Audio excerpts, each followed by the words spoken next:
apa sih yang kita bisa pelajari dari startup zaman old nih, ya, yang sudah makan asam garam gitu, yang dulu nggak kenal valuasi. Yes. Bahkan investor tuh juga kayaknya jauh ya, kita masih nabung gitu ya Mas ya, dari satu celengan ke celengan yang lain gitu ya. Kalau dengar kata $1 juta tuh kayaknya udah wow, apalagi 1 miliar dolar. Jauh, Banyak. Oke, so langsung aja nih. Dalam pandangan Mas nih, sebagai pelaku startup zaman old, ngelihat startup zaman now tuh kayak gimana? Oke. Sebenarnya kalau kita lihat startup yang lahir di era seperti sekarang, mereka mendapat keuntungan, mendapat kemudahan yang begitu banyak dibanding era ketika startup belum hype seperti sekarang. Ketika startup namanya bukan startup. Gitu ya. Nah, itu yang ada, yang lahir startup yang lahir hari ini, mereka punya kemudahan di segala aspek. Ya. Kalau kemudahan pertama, mereka bisa melakukan riset dengan lebih mudah. Internet penetrasinya sudah luar biasa. Terus model bisnisnya juga berkembang, nggak kayak zaman dulu. Kalau dulu pilihan bisnis modelnya nggak banyak. Kenapa pilihan bisnis modelnya nggak banyak? Juga karena teknologinya terbatas. Jadi belum memungkinkan perkembangan bisnis model macam-macam. Lalu akses terhadap market sekarang lebih mudah karena semuanya internet based. Waktu kita mulai waktu itu, bayangin kita waktu mulai saat itu harus bikin pameran, bikin booth, ikut stand, ya kan? Yang saat ini sebenarnya ya muncul di YouTube, muncul di Google Ads, mikirannya SEO, punya website keren, gimana caranya orang datang, itu udah cukup. Nah, saat itu belum era itu. Jadi bisa bayangin kita perusahaan teknologi, tapi harus menjual, mengakuisisi market dengan pendekatan non-tech. Kebayang kan? Jadi waktu kita develop aplikasi, ya kita era itu udah internet udah mulai kan, kita udah mulai cari dari luar toolsnya apa aja, melakukan benchmarking. Tapi waktu melakukan penetrasi ke market, pendekatannya tidak seperti pendekatan teman-teman startup yang dilakukan sekarang. Dan yang terakhir yang berbeda banget adalah akses terhadap pendanaan. Saat itu orang nggak percaya sama tech company sebenarnya. Apalagi tahun 2000 ada .com bubble. Betul, itu jadi isu. Nah saat itu nggak ada yang percaya. Bahkan ketika kita awal-awal merintis Zahid, even pemain lokal, ketika kita datang, ini apa? Anak Indonesia? Nggak mungkin. Gitu. Bahkan ada case menarik ketika kita mencoba melakukan penetrasi ke negara-negara tetangga waktu itu, ada yang nyakitin banget. Dia bilang, nggak mungkin lah, masa biasa ngirim TKI bisa bikin software? It doesn't make sense gitu buat mereka. Ya. Saat itu memang karena terbatas, tech itu kayak sesuatu yang, wah keren banget, software itu kayak sesuatu yang mahal banget, hanya bisa dibuat oleh orang-orang yang, wah genius banget, pinter banget, punya uang banyak, baru bisa bikin, kalau nggak mungkin. Nah sehingga itu challenge waktu itu, tapi alhamdulillah karena kesulitan itu saat itu, maka model pemikiran kita nggak instan. Kalau sekarang karena semuanya relatif mudah. Saya nggak bilang sekarang nggak ada kesulitan, ada kesulitan, tapi cara berpikirnya itu tidak instan dulu. Karena kita tahu semuanya butuh proses, cari modal nggak gampang, mau yakinin market susah, ya kan? Ini apa? Ada yang kerja ditanya sama orang tuanya, kamu kerja di perusahaan apa? Software mah apa itu? Nggak susah gitu kan? Ada klien yang misalnya dijelasin, oh ya udah oke, begitu beli dia terimanya saat itu, dia terimanya CD, loh, saya bayar 10 juta, dapatnya cuma CD gini doang, terus ini saya bisa dapat di Mangga 2 zaman itu, ya. Jadi zaman itu, anak-anak sekarang mungkin nggak tahu ya, zaman itu di Mangga 2 tempatnya CD bajakan, ya nggak? Loh, biasa beli CD harganya 20.000, 5.000, 10.000, terus kamu jual ke saya ini 10 juta, kamu ini nipu apa enggak? Gitu. Nah itu yang berbeda, Coach Indra sama zaman sekarang. Itu menarik kata-kata instan tadi. Ya, jadi pandangannya Mas Ismail ya, startup zaman old itu bahwa startup sekarang itu lebih instan dalam banyak aspek tadi ya. Kenapa instan itu menjadi sesuatu yang membahayakan atau perlu dikhawatirkan kalau dalam pandangan Mas? Instan saya bilang selalu ada pro and cons lah ya. Pro-nya instan yang membuat segalanya lebih cepat. Saya bisa bikin company hari ini dan menuju valuasi $10 juta, $1 juta dalam waktu yang relatif singkat. Ya kan? Kenapa? Karena ekosistemnya semua ready. Yang jadi masalah adalah karena sekarang teman-teman founder atau calon-calon founder terus dicekokin dengan informasi, wah udah ini founder ini kekayaannya sekian, oh ini kekayaan sekian, baru 6 bulan, baru lahir, ada yang gitu kan, ada yang loh perusahaannya nggak pernah kedengeran, nggak pernah kelihatan, kadang-kadang aplikasinya dicari di Google Play, di Play Store juga belum ada, tapi kok udah bisa dapat funding segini ya, valuasi segini ya, enak banget ya kerja kayak gini ya. Akibatnya mendorong mereka bahwa berpikir, oke, ini sesuatu yang bisa gue lakuin cepat dan ini gue bisa menciptakan kekayaan dengan cepat. Nah, masalahnya di sini. Mereka berpikir bahwa ini bisa jadi kendaraan mereka untuk menciptakan kekayaan dengan cepat. Ketika dulu, nggak ada gambaran itu. Gambarannya adalah bagaimana kita bisa bikin bisnis, kita bisa hidup dari bisnis ini, ya kan? Nggak ada terpikir kekayaan cepat tuh nggak ada zaman dulu ya. Dulu figurnya cuma Bill Gates lah, kurang lebih ya. Tapi kan cuma satu, Bill Gates aja. Yang lain nggak terlalu kedengeran lah. Di era itu kita berpikir, kita fokus banget bagaimana memastikan bahwa produk kita itu selalu fit dengan kebutuhan pelanggan, lalu bagaimana memastikan bisnis kita survive, dan bagaimana kita survive tanpa pemikiran bahwa kita hidup dengan investor. Itu yang berbeda. Sekarang, hari ini, saya bikin deck, mudah-mudahan minggu depan bisa dapat investor. Lalu 1 bulan, 6 bulan kemudian saya bisa punya 200, 500 karyawan.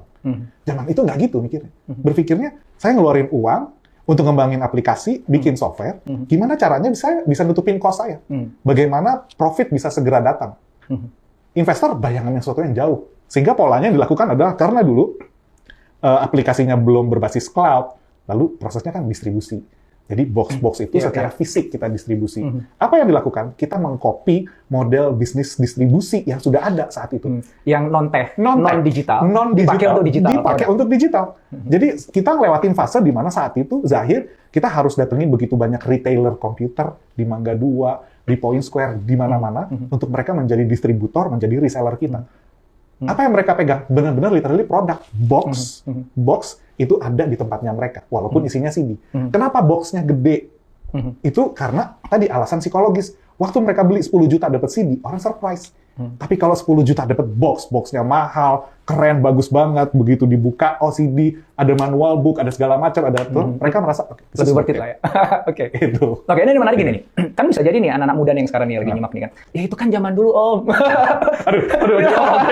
Sama kayak itu kan zaman papa dulu gitu kan. Kita kan suka ngomong anak kita kan dulu papa, gitu kan cerita masa lalu.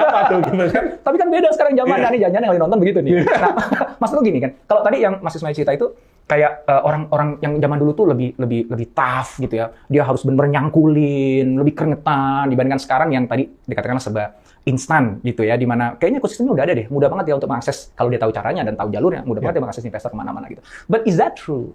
Dalam pandangan Mas Ismail, apakah memang anak-anak zaman sekarang nih yang ngebangun startup itu memang kalau misalnya dibandingkan dengan mereka yang memulai 25 tahun yang lalu, apakah dari sisi mental memang tidak lebih kuat, tidak lebih baik, tidak lebih tough, atau it's a different kind of mentality sebenarnya yang dibutuhkan? Yes, sebenarnya it's a different game. Saya nggak bilang bahwa anak-anak yang sekarang itu terus nggak tough, no. Mereka yang sukses-sukses, startupnya yang hebat-hebat, yang sekarang jadi konsumsi kita hari-hari, itu semua mereka anak-anak yang luar biasa. Hebat-hebat, founder-founder yang keren-keren banget. Cuman apa yang berbeda dengan dulu? Dulu itu fight ketika ekosistemnya nggak ada. So actually you are alone. Nggak ada mau benchmarking ke siapa. Nggak ada inkubator. Nggak ada inkubator. Nyari buku panduan aja nggak ketemu ya cara ngebangun perusahaan startup. Ya kan? Nggak ada gitu kan. Kita ngomong teknologi kayak sesuatu barang yang asing gitu.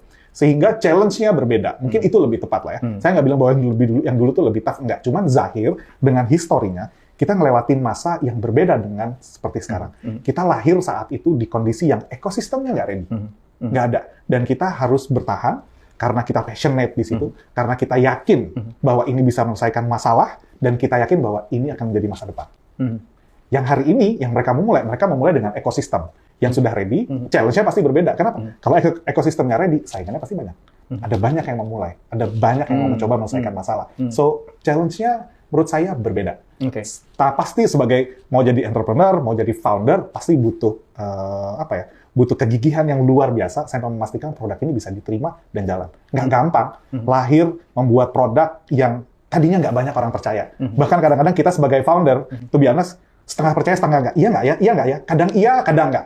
Ada lewatin masa-masa tertentu, wah iya ya, ini masa depan. Nanti tiba-tiba ada momen yang, waduh nggak kayaknya ya. Nah itu kita harus bertahan di tengah industri yang sebenarnya tidak mendukung tech company itu bisa besar di Indonesia saat itu. Oke, so kita udah tahu nih tantangannya startup zaman old dulu ya, Zahir, bahwa memang dimulai dari dunia yang belum benar-benar siap dengan hadirnya tech company. Ya. Kalau sekarang kan dunia udah sangat-sangat siap, ekosistemnya kebangun. Pertanyaannya adalah, kalau dulu tantangannya itu adalah itu tadi ya, jadi lone fighter di tengah dunia yang belum siap menerima kita gitu, kita cari-cari jalan gitu. Nah kalau untuk teman-teman startup yang sekarang nih, menurut Mas Ismail, tantangannya dia apa? Tantangan utamanya speed sebenarnya. Kenapa? Karena semua orang punya akses yang sama. Relatively, saya, Coach Indra, siapapun yang berdiri di sini, punya akses yang sama. Punya akses informasi yang sama. Kita bisa mengakses talent yang sama, permodalan yang sama, knowledge yang sama, benchmarking-nya juga clear. Kita bisa lihat, oh industri ini di luar atau di mana, kita bisa lihat, kita bisa belajar, oh di Indonesia belum ada nih, oh ini sepertinya bisa kita implement. Kita bisa belajar dari negara yang mungkin teknologinya lebih maju, tapi struktur ekonominya mirip-mirip seperti kita bisa memprediksi. Akibatnya, yang memulai banyak, maka kita butuh speed. Speed untuk mengembangkan produk, speed untuk masuk ke market, speed untuk menguasai market share, etc. Oke, nice. So kalau dulu itu adalah cari jalan, sekarang adalah cepet-cepetan. Yes, itu tepat. Oke. Nah, apa nih advice ya dari seorang startup zaman old ke kita ya. Saya mau jemput zaman tahu. Nggak kita, Coach Indra aja kayaknya. Ke kita nih ya, yang lagi bangun startup ya, teman-teman lah ya, saya juga lagi bangun startup. Ya, apa nih advice untuk kita nih? Dari orang zaman old ke startup zaman now. Oke. Advice-nya karena kita lihat kita belajar banyak setelah 26 tahun kita ngelewatin. Jadi kita ngelewatin, mungkin saya bilang relatively 3 fase lah. Ya kalau yang saya lihat. Fase pertama, fase ketika kita membangun, kita nggak bisa gaining trust dari customer, dari partner, dari orang-orang terdekat. Itu fase berat yang luar biasa. Ekosistem nggak ada. Nggak ada bikin produk software saat itu, sementara pilihan software dari luar banyak banget. Jadi bayangin, kita waktu itu memulai dengan satu software accounting, karena kita berpikir, oke, accounting ini adalah jalan pertama membantu teman-teman pengusaha mengambil keputusan bisnis. Kita bikin software accounting, saat itu kita mulai berangkat dari harga 1 juta, 2 juta. Di saat yang sama, ada software dari luar yang harganya 20.000, 10.000 karena bajakan. Iya. Bajakan, itu bajakan. Jadi udah ini software buatan anak Indonesia, dipikir ini siapa, ya kan? Software dari luar juga bisa dipakai. Dengan harga bajakannya 20.000. Dengan harga bajakan 20.000. Belum lagi mereka berpikir, kenapa saya harus punya data? Kenapa saya butuh laporan keuangan? Kenapa saya butuh decision support system? Saya nggak butuh. Gitu. Nah, di tengah tantangan kayak gitu, itu di fase awal tuh. Fase kedua, begitu kita lihat sudah mulai ada traction, kita mulai ikut pameran di luar negeri, ternyata waktu kita jalan-jalan keluar, kita ikut event, ternyata respon di sana luar biasa. Nah, trust kita mulai lahir luar biasa tuh. Software kita waktu itu ketika kita di tahun 2000-an awal, waktu kita bawa ke Eropa, mereka surprise karena, loh, yang Anda buat ini untuk UKM, di Eropa ini adalah software untuk enterprise. Dan kurang lebih, Anda menjual dengan harga mungkin 50 sampai 60 kali lipat lebih murah. Jauh banget. Kok bisa ya? Oh, kita lihat, oke. Kita melakukan hal yang benar nih berarti. Di situ kita bisa ngerti, oh, competitive advantage kita tuh di sini. Core competence kita nih di sini. Itu fase kedua. Di fase kedua itu, kita mulai, wah, itu luar biasa, kita tumbuh, kita mulai dapat kepercayaan, kita mulai coba belajar untuk bisa penetrasi ke luar negeri, bisa nawarin Zahir solusi ini keluar, dan setelah itu masuk ke fase 3 ketika internet jadi luar biasa, mobile apps itu udah konsumsi yang luar biasa, kita masuk ke cloud computing, cloud solution, lalu di situ ekosistem tech itu lahir, dan di situ kita harus recharge lagi atau restructure lagi pola pikir kita yang lama, harus kita buang. So, kita harus seperti lahir kembali dengan membawa legacy yang ada di belakang untuk memastikan kita inline dengan perkembangan yang ada dan kita berpikir ulang mengenai prediksi kita ke depan itu apa sih sebenarnya. Itu yang kita lihat, oke, ini seru banget ya. Kita ngelewatin 3 fase dan di fase ini ternyata game-nya totally different. Apa yang kita lihat di perjalanan kita 26 tahun ke belakang dan apa yang kita pikir bahwa yang kita dapat di 26 tahun terakhir itu bisa jadi bermanfaat untuk masa depan dan termasuk jadi advice buat teman-teman yang ada sekarang. Pertama, yang kita lihat adalah memahami pelanggan itu sesuatu yang semua orang ngomongin, tapi nggak semua orang bisa implement. Jadi kita lihat selama 26 tahun, orang semua bilang, oke, kalau lu mau bisnis, kalau lu mau bikin startup, lu harus ngerti lah ya user lu siapa, pelanggan lu siapa. Are you solving the problem or not? Itu problem seperti apa? Problem banyak, pricing problem apa enggak? Kelihatannya kayak easy, kelihatannya kayak gampang, tapi makin kesini, makin hari itu menjadi sesuatu yang semakin sulit. Kenapa? Semuanya bergerak begitu cepat. Termasuk problem yang dihadapi oleh market, si customer, dihadapi oleh bisnis, dihadapi oleh business owner, dihadapi oleh customer, juga berubah dengan sangat cepat. So yang bisa dipelajari dari startup zaman old oleh yang startup zaman now adalah fokus utamanya adalah bukan berpikir gue harus cari funding round, bukan itu. Fokus utamanya bukan valuation.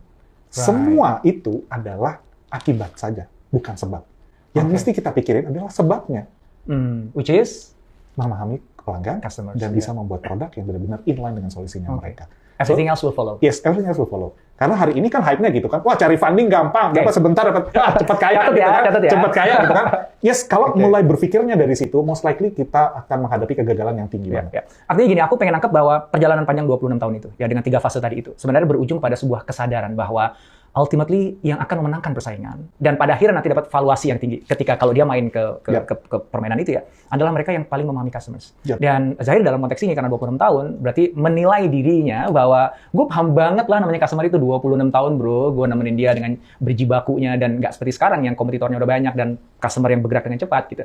So itu yang menjadi basis kekuatan dari Zahir yang bisa tetap berdiri kokoh pada saat ini. Di tengah hadirnya startup-startup baru digital anak-anak muda. Kayak saya gitu mas. Maka Zahir yang zaman ulti masih tetap bisa berdiri. Oke, ini segmen agak panjangan, tapi aku pengen touch up sedikit tentang UKM mas. Karena gini, teman-teman UKM tuh ngelihat startup itu bukan UKM gitu. Jadi ini gue UKM di sana tuh startup gitu. Padahal kan sebenarnya kan UKM itu cuma kategorikal aja kan ya. Jadi kalau omset usaha kamu masih sekian miliar sampai sekian miliar ya kamu usaha menengah, usaha kecil, usaha besar kan gitu sebenarnya. Namun kalau dalam pandangan saya mas, sebenarnya memang startup ini beda banget dengan kebanyakan UKM tadi. Kebanyakan pelaku usaha di level UKM. Walaupun sebenarnya by nature ya mereka itu sebenarnya UKM karena omsetnya kan juga masuk kategori UKM sebenarnya. Sebelum dia nanti dapat valuasi dan dapat suntikan dana berkembang dan sebagainya. Mereka start pasti UKM kan. Tapi banyak UKM yang tetap di UKM terus. Sementara ada UKM tapi kemudian dia melabeli diri dia startup, bergerak kayak startup, dan akhirnya kemudian bisa bertumbuh, berkembang, grow, sampai akhirnya dapat valuasi yang level unicorn itu. Kalau dalam pandangan Mas gitu ya, sebagai pengusaha yang memang fokusnya bantuin teman-teman UKM, bagaimana pandangan Mas tentang yang saya sampaikan tadi? Oke, jadi gini, kalau kita ngomongin UKM, terus apa sih bedanya dengan kalau kita menyebut startup? Gitu ya? Saya ngelihat ada satu ruh yang berbeda ketika kita bilang bahwa kita startup. Dan buat teman-teman yang juga ngaku startup tapi ruhnya nggak seperti yang saya sebut ini, jangan-jangan nggak perlu ngaku-ngaku startup lah ya. Jadi startup itu datang dengan kesadaran penuh bahwa mereka ingin melawan status quo. Nice, oke. Kenapa sih saya harus pergi ke suatu tempat, pindah ke suatu tempat, harus pakai mobil sendiri? Emang nggak bisa pakai mobil orang ya? Kenapa ya saya nggak bisa, saya mau naik ojek, tapi saya maunya harganya saya bisa kendalikan, saya bisa tahu, masa nggak bisa? Kenapa ya saya harus pergi misalnya pindah ke kota lain, saya kepengennya cuma 2 jam, tapi saya nggak mau naik pesawat. Kenapa naik mobil harus isi bensin? Kenapa nggak listrik aja sih? Oke. Nah, ruh-ruhnya startup itu adalah melawan status quo. Menghasilkan disrupsi di market, di industri. Gitu ya? Jadi spiritnya adalah itu. Sementara kalau UKM spiritnya apa? UKM spiritnya adalah mereka sebenarnya mau bikin produk, dapetin uang, mereka bisa jadi follow the rules aja. Apa yang orang lain lakukan, saya tambahin sedikit, berbeda sedikit, incremental aja. Dan itu dampaknya apa? Jadi ketika UKM punya pikiran kayak gitu, nggak kayak si startup tadi, itu dampaknya bagi UKM apa? Mereka nggak bisa besar luar biasa. Nggak mungkin.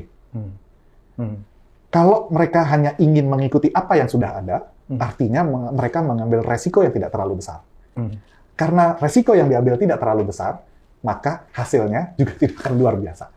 Jadi kalau startup, resikonya besar, kegagalannya tinggi banget. Dari 10 mungkin yang berhasil 1. Kalau kita invest di startup, mungkin dari 10 cuma 2 yang berhasil. Nature-nya memang begitu. Kenapa? Karena mereka melawan status quo. Mereka berubah atau melawan dogma yang sudah ada. Yang kebanyakan orang percaya, dia berani berbeda. No, I have something better than anyone else. Oke. Pertanyaan terakhir. Kalau misalnya sekarang teman-teman yang di sini yang nyimaknya adalah pelaku UKM, ya, apapun bisnisnya, di fashion, di kuliner, gitu, di kria, yang itu menjadi majority ya, 70% dari pelaku UKM kita kan di situ ya areanya. Terus mereka pengen jadi startup nih. Apa yang harus mereka lakukan? Pertama, mereka harus berpikir berbeda. Mereka bisa jadi bergerak di market yang sama, tapi harus datang dengan solusi yang totally different. PR-nya di sini nih. Nah, datang dengan solusi yang berbeda bukan sesuatu yang mudah. Kenapa? Kita perlu ngerti ekosistem industrinya. Kita perlu ngerti bagaimana pelanggan sebenarnya sih menghadapi masalah. Persisnya seperti apa. Saya punya case menarik. Ada satu company, dia datang, dia bilang, saya pengen nyelesain masalahnya si UKM. Apa yang dia lakukan ketika dia pengen memahami masalahnya UKM? Dia datang, terus dia tanya-tanya. Terus dia lihat, ini masalahnya. Dia catat. Sambil dia interview. Kebayang nggak? Yang lagi jualan, terus sambil ditanya. Nggak penting, kira-kira jawabnya apa? Nggak salah. Dan akhirnya produknya fail. Lalu diperbaiki caranya. Mereka datang ke UKM, mereka tinggal bilang gini, Pak, Bapak saya bantuin. Bantuin apa? Saya ngangkatin barang, saya nyatetin, pokoknya saya bantuin. Ketika dia ngeblend, masuk ke problem realnya si pelanggan, dia dapat insight yang luar biasa banyak. Dan dari situ, dia bikin solusi yang benar-benar bisa memecahkan, dan boom, produknya luar biasa. Right. Memahami pelanggan, semua orang sepakat lah. Kalau bisnisnya lo mau keren, harus ngeri. Ya, bener nggak lo paham? Bener nggak? Jangan-jangan lo pakai asumsi aja. Kebanyakan pakai asumsi, metodologi untuk memahami kebutuhan pelanggan yang kacau, asal, buru-buru. Kenapa buru-buru? Macam-macam. Ada yang funding, bikin deck, besok mau present sama calon investor dan segala macam. Itu fundamentalnya lemah banget. Iya. So artinya kalau tadi balik pertanyaannya ya, harus gimana nih UKM pengen jadi startup? Berarti mulainya adalah start empathy tadi. Empathy dengan customers tadi. Empathy dengan customer, ngerti benar masalahnya pelanggan. Dari sana datang dengan bisnis yang berbeda, solusi yang berbeda. Ketika bisnis dan solusi yang berbeda, itu bisa jadi bisnis modelnya beda. Orang lain jualan, kita bisa nyewain. Orang lain nyewain, kita bisa kasih gratis. Mungkin saja itu terjadi ketika kita memahami. Artinya tadi kata kuncinya di insight tadi teman-teman semua. Jadi ketika kita empathy, kita benar-benar tahu betul situasi, kondisi, pain point dan ruang-ruang yang kita bisa masuki di dalam si pelanggan itu, kita akhirnya bisa ngeliat celah. Nah itu kata kuncinya. Ya, jadi kita ngeliat celah yang lain-lain nggak lihat. Karena pelaku UKM lain ya 11-12 dengan yang lain. Ya produknya itu aja, cara jualan itu aja, lainnya itu aja, dan nggak pernah benar-benar memahami customer behavior. Pelaku customer itu yang memang sedang berubah, yang muncul kebutuhan-kebutuhan baru, muncul masalah-masalah baru, ya situasinya yang udah nggak sama kayak dulu lagi, kan pasti kan memicu gap ya. Antara apa yang dialami dalam kehidupannya dengan ekspektasi yang dia ingin dapatkan.